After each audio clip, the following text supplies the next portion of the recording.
Kalau kita istiqomah, ya katakanlah pemahaman Al-Quran kepada jiwa kita kepada Al-Quran lebih banyak dari pikiran kita berinteraksi dengan alam sekitar, maka insya Allah nyaman Pak hidup itu. Nggak ada persoalan itu. Karena semua persoalan itu akan ditangani langsung sama Allah. Ya, kalau sudah ditangani sama Allah, ya udah nyaman kita hidup itu. Yakin kita kepada Allah, pasti. Ya, kalau udah yakin kepada Allah, mau yakin kepada siapa? Jadi jangan takut dengan cobaan hidup, jangan takut. Karena Allah sesungguhnya dengan cobaan hidup itu, itulah yang Allah akan berikan kasih sayangnya. Sampai-sampai Allah di dalam hadis qudsi itu mengatakan, kalau seseorang itu tidak mau mendapatkan cobaan hidup, silahkan keluar dari muka bumi ini dan cari Tuhan selain aku, kata Allah.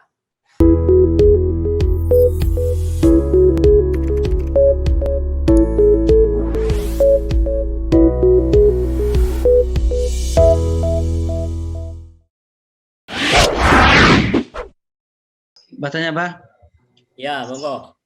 Assalamualaikum warahmatullahi wabarakatuh. Maaf. Waalaikumsalam. Ya. Mohon maaf, Bah. Nah, mau ditanyakan lagi, Bah, mengenai tadi yang telah Bah jelaskan di surat 22 ayat 54, Bah. Ya. Jadi kalau kita simak bersama, katakan oleh Bah, bahwa dalam Al-Quran Allah mengatakan Allah akan memberikan di ayat 54 itu 54 dikatakan seperti yang kita pelajari sekarang, Bah. Orang-orang yang telah diberikan ilmu, berarti kan ilmu Al-Quran oleh Allah, tapi kemudian dia tunduk dan mengerjakan atau melaksanakan Al-Quran itu, Bah. Maksudnya itu ya, Bah.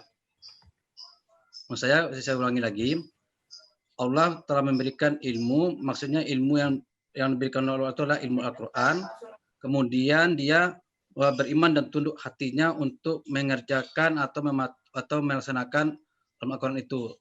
Itulah yang akan Allah berikan petunjuk atau hidayah. Ya. Itu maksudnya, Bang. Ya. Nah, kemudian kalau kita umpamanya kita tidak belajar dengan sungguh-sungguh dengan Al-Quran ini, atau angan-angan kita akan kosong, setan yang ngapakan. Nah, bagaimana caranya, Bah, supaya kita ini apa kata Bah tadi betul-betul sungguh-sungguh dengan dengan mempelajari Al-Quran itu. Kadang kita kadang seperti begini, Bah, kadang masih ada juga bercabang pikiran masih Bah. Tentu kita nggak mendapat hidayah, Bah, itu maksudnya, Bah. Terima kasih, Bah. Assalamualaikum warahmatullahi wabarakatuh. Mohon maaf, Bah. Waalaikumsalam warahmatullahi wabarakatuh. Ya, Pak Rahmat. Jadi inilah memang bukan hanya menjadi persoalan Pak Rahmat saja, tapi barangkali semua orang seperti itu gitu. Karena sesungguhnya karena ketidaktahuan kita kepada Al-Qur'an Karim. Padahal sesungguhnya Al-Quran ini adalah jalan hidup yang harus kita hayati, kita resapi, kita jadikan prinsip betul-betul bersemayam di dalam kolbu kita. Gitu. Jadi semua persoalan-persoalan yang kita alami di dunia ini sudah ada semuanya di dalam Al-Quran. Sekaligus jalan keluarnya itu sudah dibentangkan oleh Allah di dalam Al-Quran. Maka inilah sesungguhnya yang harus dijadikan jiwa kita. Jiwa kita itu sesungguhnya harus jiwa Al-Quran. Kalau semua kita ikuti Al-Quran, maka selesai, Pak, persoalan itu. Jadi misalnya, contohnya begini. Kita punya persoalan. Ya sudah, kita persoalan itu kita terima. Kita yakini bahwa persoalan itu adalah dari Allah Subhanahu wa taala. Kemudian kita terima dengan senang hati. Kemudian selanjutnya kita serahkan kembali kepada Allah. Minta jalan keluarnya. Dengan keyakinan pasti Allah memberikan jalan keluar. Udah selesai. nanti angan-angan kosong itu akan sudah hilang. Karena kita yakin betul dengan pertolongan Allah. Nah, kalau kita masih ragu-ragu, ya artinya apa? Wah, kita sesungguhnya kurang yakin kepada Allah. Gitu. Nah, ini sesungguhnya yang menjadikan persoalan. Karena kemampuan kolbu kita, jiwa kita kepada Allah itu masih kurang. Jadi artinya, di dalam kehidupan sehari-hari itu, kita masih banyak memakai pikiran yang ada di dalam kepala, Pak. Masih belum kita memakai akal. Jadi kalau akal itu di dalam kolbu, jiwa. Nah, kalau akal di dalam kolbu, di dalam jiwa, artinya bagaimana memasukkan prinsip-prinsip Al-Quran ini masuk ke dalam kolbu kita. Udah selesai hidup itu, Pak. Nyaman hidup itu. Karena kita yakin betul bahwa Allah akan berikan jalan keluar gitu. Dan itu yang dimakan dengan ilmu. Nah, artinya apa sesungguhnya di sini?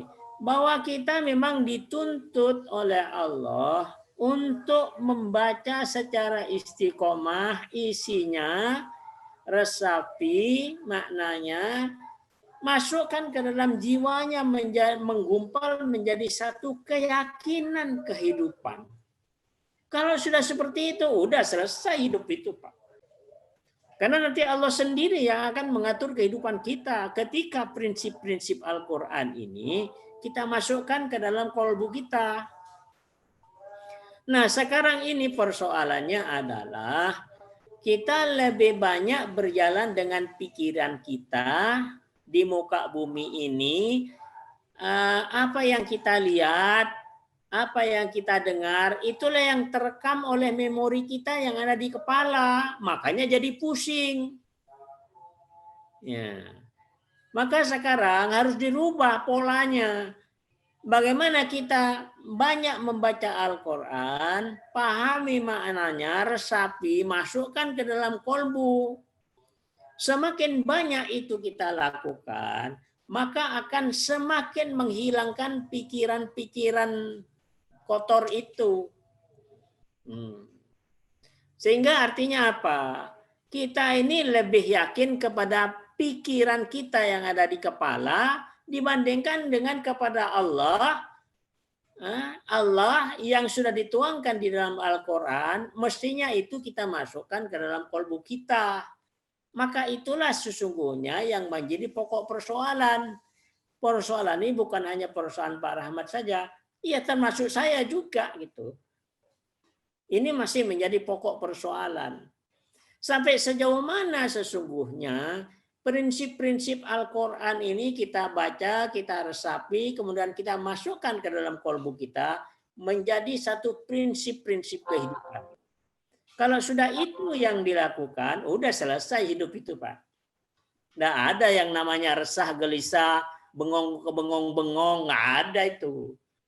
Nyaman hidup gitu. Jadi itu persoalannya, Pak. Jadi ya kita akui gitu. Jadi ya, kita itu memang masih kurang berinteraksi dengan Al-Quran itu, ya kan? Ya, Pak. Jadi artinya dua di sini. Kita ini pikiran kita masih lebih banyak berinteraksi dengan apa yang kita lihat, kita dengar di kehidupan kita kan? Ya. Di lapangan. Sementara ya kan akal kita ya sangat terbatas di dalam membaca Al-Quran, meresapi, merenungkan untuk dijadikan satu prinsip di dalam jiwa. Nah, sehingga artinya apa? Ya ilmu nggak masuk-masuk karena kita kurang di dalam membaca dan memahami Al-Quran tadi. Padahal ini sudah diturunkan oleh Allah Subhanahu wa Ta'ala. Bahwa inilah sesungguhnya Al-Quran itulah solusi kehidupan itu. Nyaman, Pak. Benar-benar nyaman bersama dengan Al-Quran itu. Sampai-sampai ketika para sahabat itu bertanya kepada Aisyah ya, Ummul Mukminin, seperti apa itu akhlak Nabi? Nah, akhlak Nabi itulah Al-Qur'an itu, kata Siti Aisyah.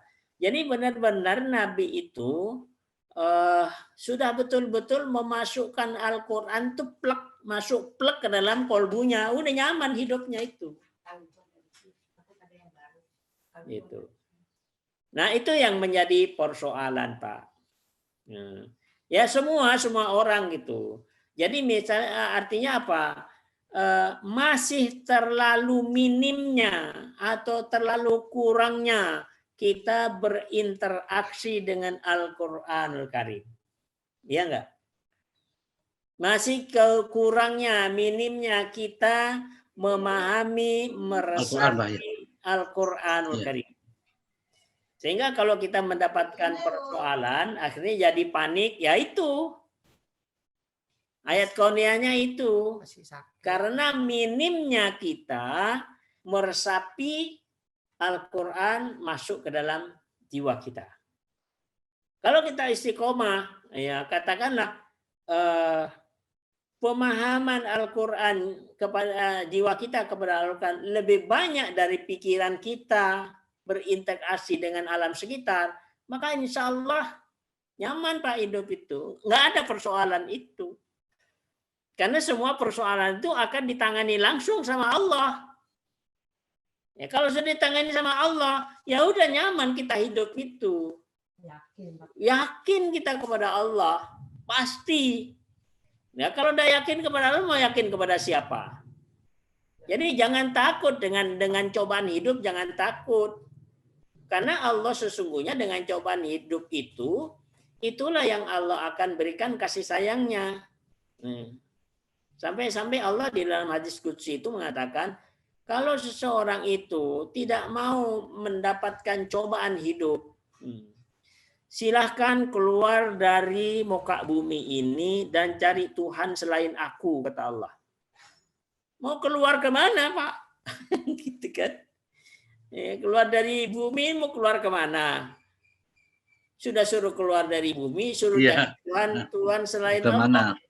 Jadi artinya apa? Jadi betul-betul bahwa ujian hidup itu memang maunya Allah. Jadi kita harus terima dengan senang hati. Ketika ujian dari Allah atau cobaan dari Allah itu semakin kita menolak, semakin kita tidak menerima, maka akan semakin sengsaralah orang itu.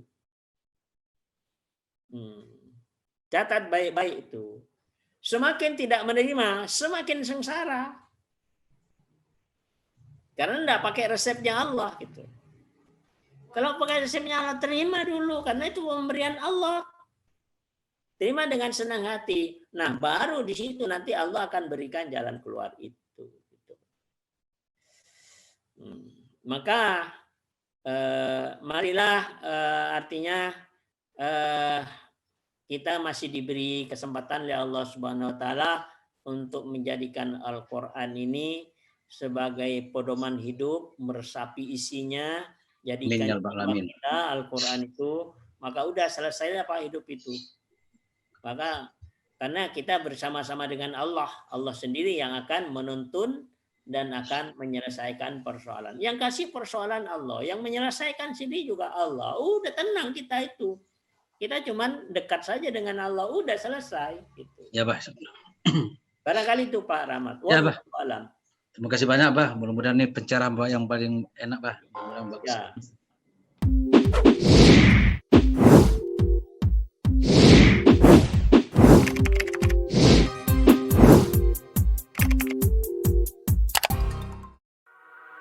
Thank you.